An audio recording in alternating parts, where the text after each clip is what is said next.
Welcome to YOUCANIC. Today here on YOUCANIC we have a 2011 Cadillac STS, and on this Cadillac we're going to go over how you bypass or release your gear selector by what's called the park safety switch, and how to manually deactivate that at the moment.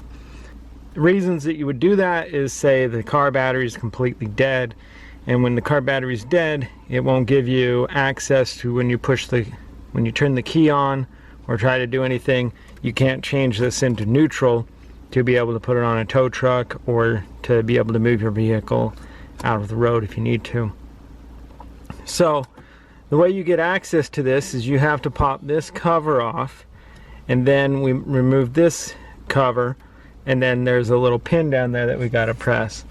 So first you'll want to pop your center console up, because the locks right here in there, and then use a good pry tool, screwdriver or non-marring tool, and then you'll pop this whole cover off, and we'll set that aside, and then you can pull this cover and remove that, and then you're going to see right down here there is a white little tab deal that it looks like a round pin.